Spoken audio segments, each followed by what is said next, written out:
CNG ওয়ালা দেখে emergency তাকে হসপিটালে নেয়, কিন্তু আলটিমেটলি সেই চাকমা ছেলেটা বাঁচে নাই, মারা গেছে। যাই হোক, স্বাগতম আমার দেশ প্রোগ্রামের নতুন একটি এপিসোডে। আজকে আমি আপনাদের সাথে আছি উপস্থাপক মোহাম্মদ আব্দুল্লাহ, আর আমাদের সাথে আছে সমাজসেবক হাসান মাহমুদ ভাই। তো আজকে আমরা আলোচনা করব আমাদের একটা সদ্য ঘটনা, খাগড়াছড়ি পাহাড়ে যে সহিংসতা হচ্ছে ওটা নিয়ে আমরা কিছু আলোচনা করার চেষ্টা করব। যেহেতু আমাদের সাথে আছে আমাদের সমাজসেবক হাসান মাহমুদ, সরি, ওনার নাম হচ্ছে হাসান হাসান মাহমুদ, আচ্ছা সরি, দুঃখিত আমি। তো উনি দীর্ঘদিন থেকে পাহাড়ে বিভিন্ন ভলেন্টিয়ারিং কাজ করে আসছেন। তো এই জন্যই ওনার থেকে এগুলা জানতে আমাদের একটু মানে ডিটেইলি আমরা জানতে পারবো। তো যাই হোক, আমরা স্বাগতম জানাচ্ছি হাসান মাহমুদ ভাইকে আমাদের হ্যাঁ, প্রোগ্রামে। আব্দুল্লাহ ভাই ভালো আছেন? হ্যাঁ ভাই, আমি ভালো আছি, আপনি আশা করি ভালো আছেন। তো হ্যাঁ। সরাসরি আমি আসলে দেরি করব না, আমি প্রশ্নে চলে যাব। আপনার কাছে কিছু প্রশ্ন আছে। তো আচ্ছা।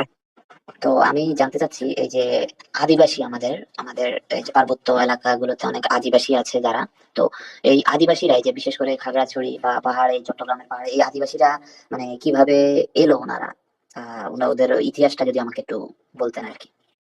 আচ্ছা, আসলে ঘটনা হচ্ছে যে ওনারাই হচ্ছে ভূমিপুত্র ভূমিকন্যা ওই ওই অঞ্চলের। তো আচ্ছা।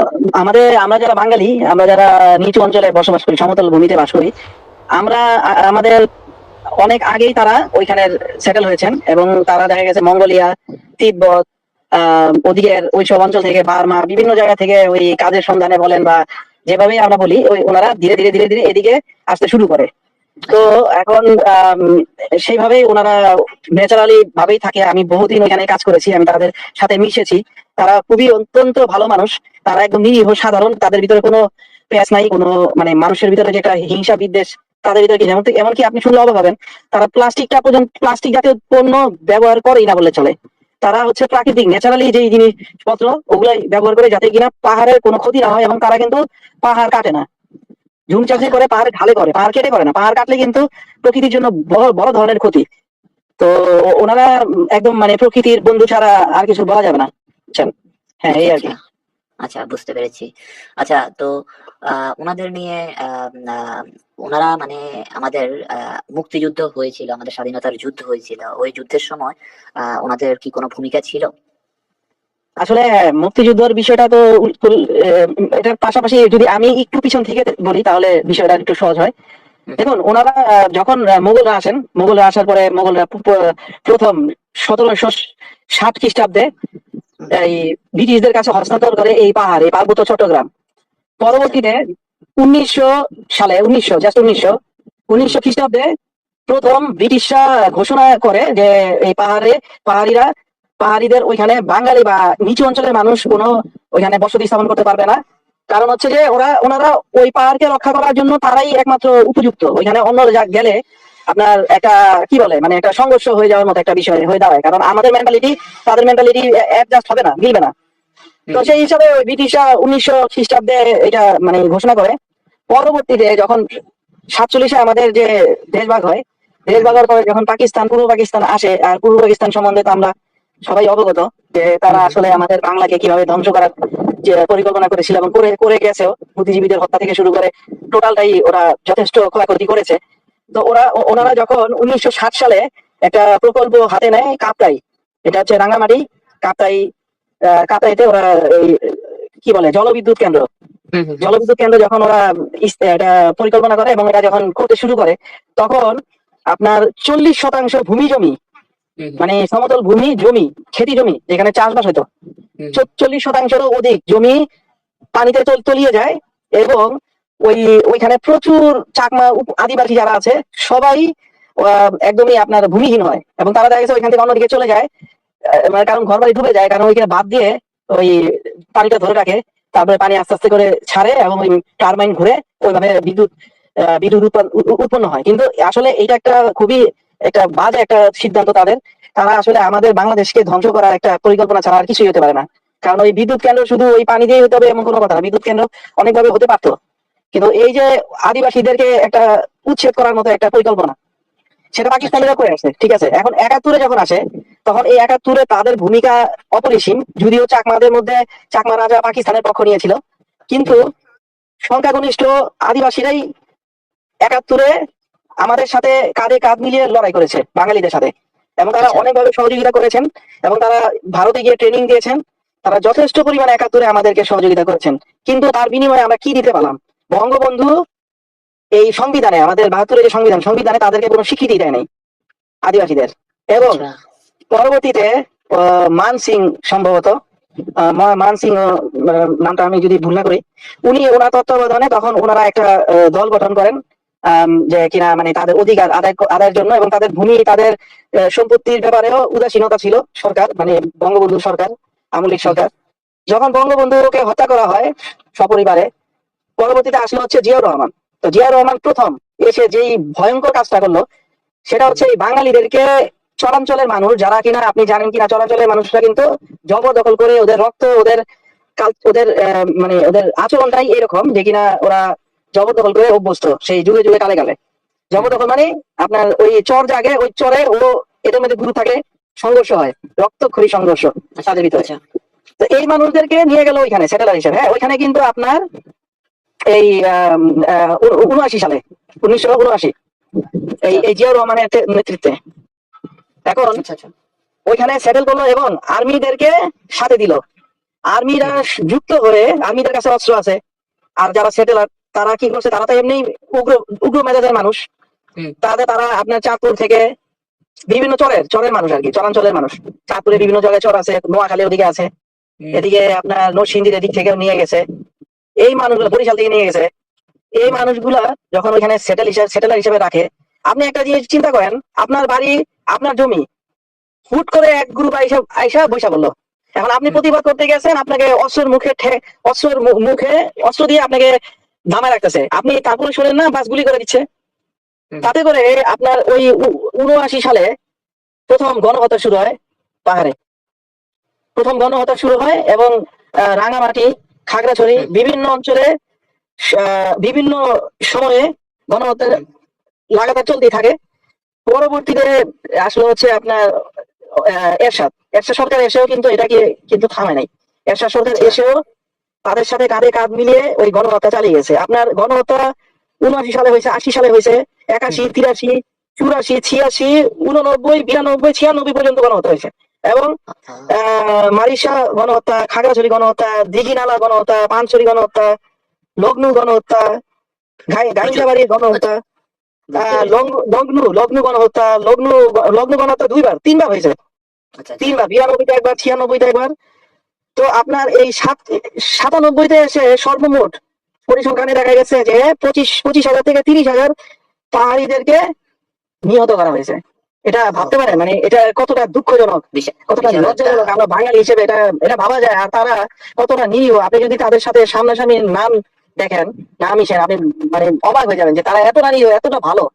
বুঝতে পেরেছি। অথচ আমি শুনেছি ওখানে নাকি এই সার্বক্ষণিক মানে ওই সেনাবাহিনী নিয়োজিত আছে, এটা নাকি বাংলাদেশ অ্যাটাক করতে পারে, বা কোথাও কোনো একটা সহিংসতা হইতে পারে, এটার জন্য সেনাবাহিনী অনেক নিয়োগ থাকে সবসময় ওখানে। এটার ব্যাপারে কিছু যদি বলতেন আর কি।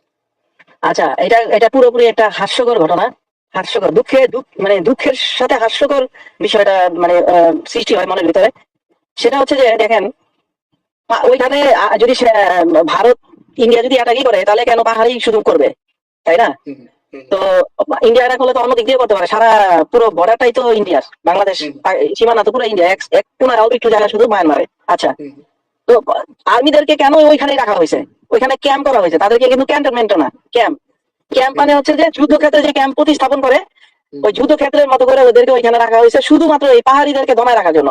তো পাহাড়িরা কি করেছে বলেন তো? পাহাড়িদের জায়গা, আপনার তো বললাম যে আপনার জায়গায় যদি কেউ এসে দখল করে, জবরদখল করে, আপনি এটা মেনে নিতে পারবেন, সহ্য করতে পারবেন? আচ্ছা ঠিক আছে, যদি ধরেন সহ অবস্থানে থাকা যায়, যে হ্যাঁ আমরা সহ অবস্থানেই আছি, আচ্ছা তুমি তোমার মতো খাও, আমি আমার মতো খাই, না। সেটেলাররা তো এরকম না। আপনি চরের মানুষদের চরিত্র বৈশিষ্ট্য পুরাই ভিন্ন, হ্যাঁ পুরোপুরি ভিন্ন, এবং ভাষাগত ওদের অনেক ভিন্নতা, ওরা শিক্ষা দীক্ষায় খুবই মানে নগণ্য অবস্থা। তো এটা একদমই মানে একটা রং কথা, একটা ভ্রান্ত ধারণা। এবং আমি কাপ্তাইতেও গিয়েছি, আমি ওই জলবিদ্যুৎ কেন্দ্র ওইখানেও ঘুরেছি, এবং ওইখানে ওরা বলতো যে ওইখানে মাঝে মাঝে ফায়ারিং করে। হ্যাঁ, ফায়ারিং করে বলতে গেলে কি বোঝায়, মানে কি এই আর্মিরাই এই কাজগুলা করে, বুঝছেন? হুম হুম। এবং তাদেরকে ভয়ের মধ্যে রাখে, এবং তারা তো আসলে এমনিতেই তো সিধা সাদা সহজ সরল, আচ্ছা, তাদের কাছে ওখানে না আছে অস্ত্র না আছে কিছু। ওখানে হ্যাঁ বলেন। শুনেছি কিছু বিচ্ছিন্নতাবাদী আছে ওদের মধ্যে, এটা সম্পর্কে আপনি কিছু জানেন? একটা চমৎকার প্রশ্ন করেছেন।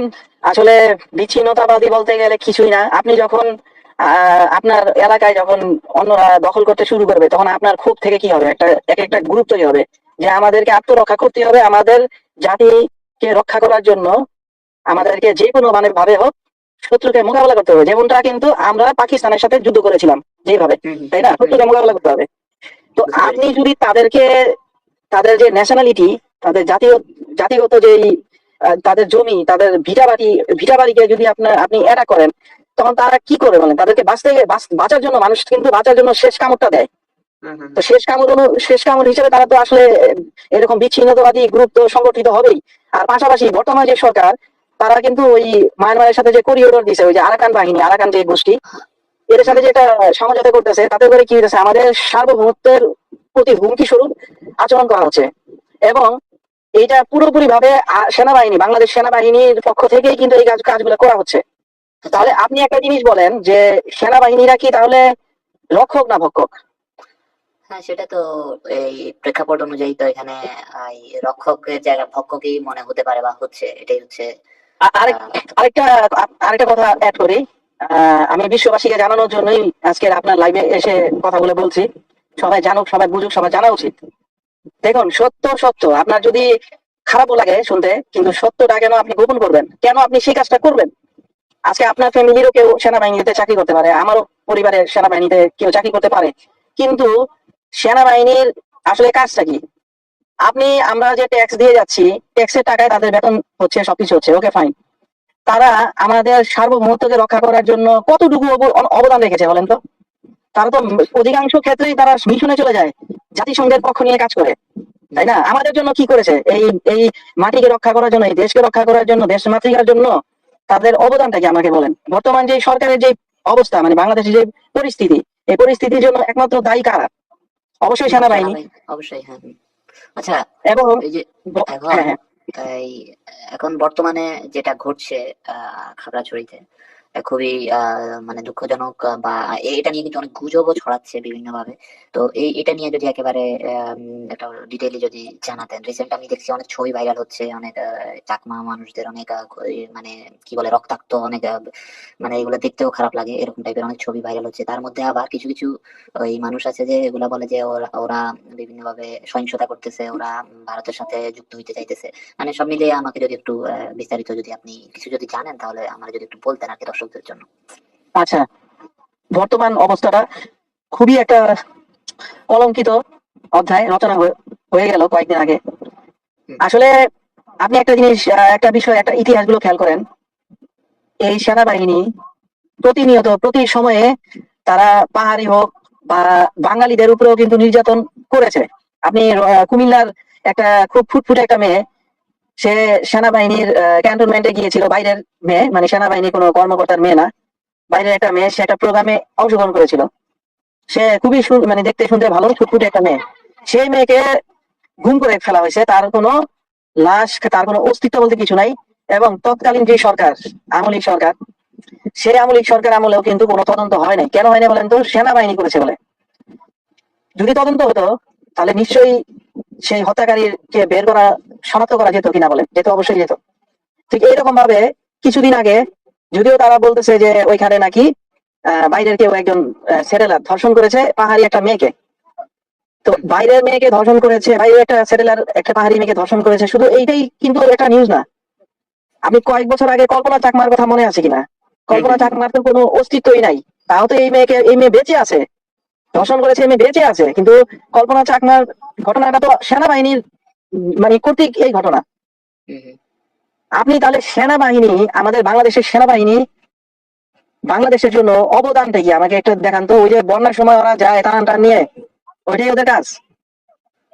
নাকি সেটাই। শত্রুপক্ষ যদি আক্রমণ করে, নিজের সার্বভৌমত্বকে রক্ষা করার জন্য জীবন দিয়ে হলেও যুদ্ধ করতে হবে, সেটা কাজ, কোনটা কাজ? না, অবশ্যই তো সেনাবাহিনীর কাজ হচ্ছে ওই ওই সার্বভৌমত্ব ওই রক্ষা। বন্যায় ত্রাণ দেওয়ার জন্য তো সাধারণ মানুষ আছে, সাধারণ মানুষ তো আর সেনাবাহিনীর ওই অস্ত্র চালানো জানে না, শিখে নাই। হুম। তোমাদের তো ভাই কাজ না যে তোমরা ওই বন্যার সময় দৌড়াও। এটা করো সেটা করো। এটা তো তোমাদের কাজ না, তোমাদের কাজ তো ওইটা যেটা কিনা সার্বভৌমত্ব রক্ষা করা। আজকে কেন পাকিস্তান চলে আসছে বাংলাদেশে, কেন আমেরিকা চলে আসে আচ্ছা, বাংলাদেশে, এখন কেন করছে? এই এই মানে গুজবগুলো ছড়াচ্ছে কে? রিসেন্ট প্রচুর গুজব আচ্ছা, হচ্ছে যে হ্যাঁ, গুজবটা বলতে গেলে কি দেখেন, ইন্ডিয়ার কি খায়া দেয়, ভারতে কি খেয়ে দেয় কাজ আছে যে ভারত এই জায়গাটা নিয়ে নেবে, বা ওরা বলেছে আমরা চলে যাব। এখন ওরা কি আসলে বলতে পারে, আমি জানি না ওটা কি এআই দিয়ে করা নাকি সরাসরি বলা, আমি এটার কোনো মানে খুঁজে পাই না। আমি দেখেছি কয়েকবার মানে ভিডিওটা, এই কিন্তু আমার বুঝছি, কাছে মনে হলো যে এআই দিয়েই হতে পারে। গুজবগুলো মূলত মনে হচ্ছে সেটেলাররা ছড়াচ্ছে নাকি, অবশ্যই, বা মোল্লা মোল্লা অবশ্যই। আপনি পর্যায়ে যারা আপনি বিশ্বাস কতদিন করে। আগে একটা দেখেছেন না যে এই তো কত এক দুই দুই তিন মাস আগে এক চাকমা ছেলেকে দেখেন, স্কুলে একসাথে পড়েছে, স্কুল কলেজে একসাথে পড়েছে বন্ধু, হ্যাঁ, সেই বন্ধু কক্সবাজার থেকে ফোন দিছে, দোস্ত একটা কাজ আছে ওইখানে, চাকরি হবে, তুই আয়। তো স্কুল থেকে পড়ুয়া একটা ছেলে সেটেলারের সাথে চাকমা বন্ধুত্ব, চাকমা ছেলে বন্ধুত্ব। সেই ছেলেটা এখানে গেছে, ওর কাছে 20,000 না 50,000 টাকা মুক্তিপণের জন্য দাবি করছে, মানে তুই টাকা দিলে তোকে ছেড়ে দেবো। সে বন্ধু উল্টা এই কথা বলছে, চাকরি তো দূরের কথা, কিন্তু সে রাস্তার মধ্যে ওকে ছুরিকাঘাত করে ও আহত অবস্থায় রাস্তার মধ্যে পড়েছিল। তখন এক রিস্কাওয়ালা বা বেবি সিএনজি ওয়ালা দেখে ইমার্জেন্সি তাকে হসপিটালে নেয়, কিন্তু আলটিমেটলি সেই চাকমা ছেলেটা বাঁচে নাই, মারা গেছে। যাই হোক, এখন ওই যে এরকম অহরহ ঘটনা ঘটতেছে, বুঝছেন, অহরহ ঘটনা। এটা খুবই খুবই মর্মান্তিক ঘটনা, খুবই দুঃখজনক ঘটনা যে আমরা বাঙালি হিসেবে আমরা খুবই লজ্জিত। কারণ আমরা সংখ্যাগরিষ্ঠ, তারা সংখ্যালঘু। তো সংখ্যালঘুদেরকে আমাদের দায়িত্ব তাদেরকে রক্ষা করে নাকি। হ্যাঁ হ্যাঁ, সেটা তো অবশ্যই। এবং আরেকটা বিষয়, আমাদের এই বাংলাদেশের এই অর্থনৈতিক ভাবে আমাদের বিভিন্ন আপনার খাদ্য কৃষিজ পণ্য কিন্তু পাহাড় থেকে আসতেছে। এই যে সেগুন কাঠ বলেন, বিভিন্ন ভাবে আমরা কিন্তু ওইখান থেকে অনেক সহযোগিতা পাই, অনেক হেল্প পাই। কিন্তু তাহলে আমরা তাদেরকে কি করতেছি, মানে নিজের পায়ে নিজে কুড়াল মারা যেটা বলে না, সেই কাজটাই তো আমরা করে যাচ্ছি। তাহলে আমাদের উন্নতিটা হবে কিভাবে করে? সেটাই সেটাই। আচ্ছা, যাই হোক, এই তাহলে আমরা অনুষ্ঠানের আসলে শেষ পর্যায়ে চলে এসেছি। আম, মোটামুটি আমরা একটু জানতে পারলাম, দর্শকরাও জানতে পারলো আহ, চাকমাদের ইতিহাস বা বর্তমান প্রেক্ষাপট সম্পর্কে। যেহেতু আমাদের হাসান মাহমুদ ভাই ডিটেইলি বিষয়গুলো জানিয়েছেন সবাইকে। তো যাই হোক, সবাইকে ধন্যবাদ আমাদের ভিডিওটি এতক্ষণ দেখার জন্য। আর এটাই তো, সবাই ভালো থাকবেন, সুস্থ থাকবেন, দেখা হচ্ছে আবার পরবর্তী কোনো এপিসোডে। ধন্যবাদ। ঠিক আছে, ধন্যবাদ সবাইকে, খোদা হাফেজ।